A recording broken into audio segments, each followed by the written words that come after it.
Hi, and welcome to the June 2015 monthly update for the Manheim Township Fire Rescue System. I'd like to start this month with welcoming two new duty crew members to our system. Both of them are riding out of Station 204.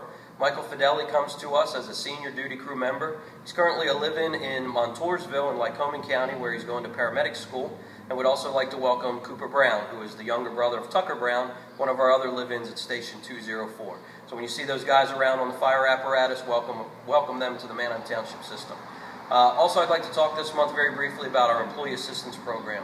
Deputy Chief Bory has just finished a process where we have gone to a township-wide employee assistance program for our volunteers. We no longer have 2 or 3 different programs. We've consolidated that all together into one township-wide EAP, which will be available to all volunteers regardless of your status. So it doesn't matter if you are a live-in, come from home, auxiliary person, all volunteers in the MTFR system are afforded the benefits that come with that EAP.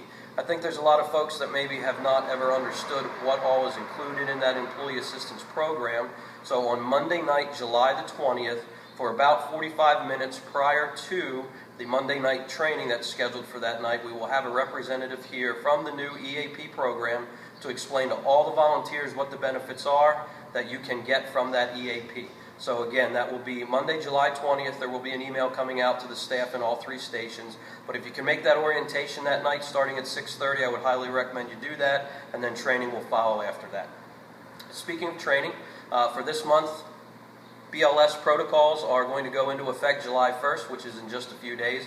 If you've not finished your BLS protocol update, you need to go to the LMS system, log in online, complete that for your required Con Ed credits, and make sure that Captain Bezick has proof that you've completed that if you are an EMR or EMT currently responding on QRS calls. So again, BLS protocols go into effect in a couple days, so make sure that's done.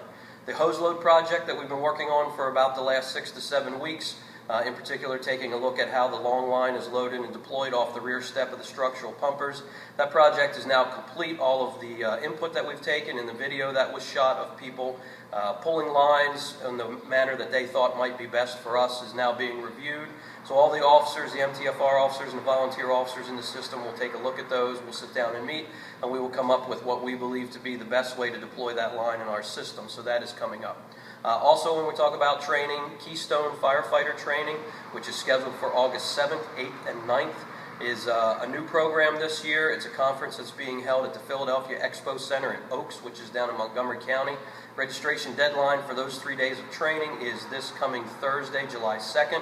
You must be in touch with Captain Bezick to get yourself registered for that. We would highly recommend you take a look at the course list there. There's some excellent national instructors coming in for that program. Again, that's the first year for this program, so we'd like to see it be a success. So if you're interested in that, please make sure you see Captain Bezick or reach out to him by Thursday, the 2nd of July.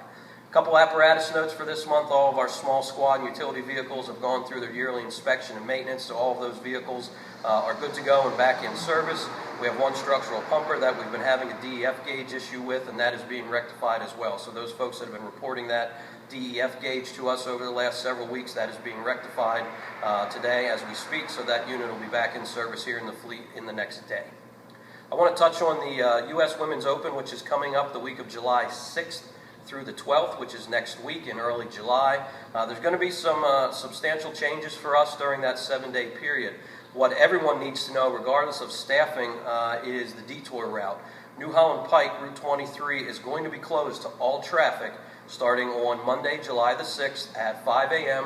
The road closure is from 5 a.m. to 9 p.m. for 7 straight days. Again, Monday the 6th to Sunday the 12th. That closure will run from New Holland Pike at Route 30 to New Holland Pike at Eden Road at Station 204. So again, even if you're not involved in that activity, just an FYI for you, New Holland Pike will be totally closed. The westbound detour coming from the direction of Leola coming back towards the city, that detour will run Butter Road to Euclid to Eden to Oregon Pike. So there's going to be a good bit of traffic going on in the eastern portion of the township. So that's just an FYI to everyone that maybe you want to avoid that area while those detours are in place. Speaking of the LPGA tournament, there are going to be several things going on the course that week. We are staffing at the course, so MTFR will have 2 units there. Those folks that are staffing have already been notified of that. And just to give you an idea of the magnitude of the event that is going on. This is the access drive coming in off of Mill Cross Road to the LCC property. What you're looking at here will be known as Lot G, General Admission. When you come up the driveway, if you are arriving here for any on-site emergencies, the driveway to the right will take you to the golf maintenance facility and the storage facility. The driveway to the left will bring you to this trailer, which will serve as the Joint Operations Center for the duration of the event. What you're seeing here is a video from the main country club driveway off of New Holland Pike. These temporary structures will serve as the merchandise tent, the volunteer tent, the health and wellness tent, and several other structures directly related to the USGA and the operation of the tournament. The main driveway will not be accessible to fire apparatus or other emergency vehicles during the course of the event. Temporary driveways located further west in the 1400 block of New Holland Pike will need to be utilized. This view is from the rear of the temporary structure being used as the merchandise tent. This is the clubhouse and the temporary bleachers overlooking the 18th hole of the golf course. This area will be heavily populated with spectators during the event, as this is the primary hole, again, where most of the activity will take place. As you can see, there will be many temporary structures erected on the golf course that will need our attention, especially for supplemental EMS services. This view is from Eshelman Road. This is the 13th fairway of the Lancaster Country Club. What is important to note here is that some parts of the venue during the U.S. Women's Open will only be accessible to us with emergency vehicles from Eshelman Road.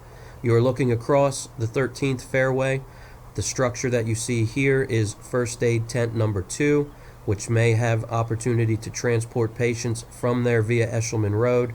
As we pan around, you are seeing a temporary hospitality building and a storage barn that has been converted into a club. So again, as you can see, the U.S. Women's Open is a big deal event. It's a big deal event to the community and to the USGA. So any person that you would come in contact during the week that is here in town in Lancaster for the week or even for the day, please make them feel at home. The hope of the Lancaster Country Club is that down the road, several years, they may have the opportunity to host some additional championship events. And certainly, the Manheim Township Fire Rescue System wants to make sure that we perform at a very high level. So any questions on the activities that are going on next week, please direct them directly to me. Cadet Camp, I want to touch on that. Cadet Camp was held this past weekend, and I want to just give a gigantic thank you to everyone that came out Friday during the day for day camp, and then Friday evening, overnight, and Saturday during the day. I think this might have been the first year that there was the need for a rain plan. We had some substantial rain on Saturday, and all the folks that volunteered their time pulled together, rearranged the schedule, and got everything taken care of during the day on Saturday. There were about 40 young kids for the day camp on Friday and 70 for the overnight camp through the weekend. And again, between the live-ins, the volunteers at 207, the auxiliary folks that help cook meals and take care of the kids, again, I want to give a gigantic thank you. I know there were a lot of happy kids and a lot of happy parents, and that can only be done by everyone pulling together. So again, everyone that helped with Cadet Camp, awesome job, and the MTFR system appreciates everything you do. As we close this month for June, just a note on MTFR in the community. Again, as I just said, Cadet Camp, giant program that puts a great face on MTFR. Next week, U.S. Women's Open. Again, MTFR will be at the forefront, providing coverage on the course, folks driving by from out of town, on the detour route, on the shuttle buses, passing by Station 204. So again, our face is going to be in the community, and overall, our folks do an absolutely outstanding job painting a great picture of the MTFR system when we interact with people in the community. So again, for that, a thank you, and always remember, we're in the public eye, do a great job. Any issues, make sure you always forward them over to us, and we'll make sure they get taken care of. So again, thank you for this month. Stay safe, and we'll see you in July.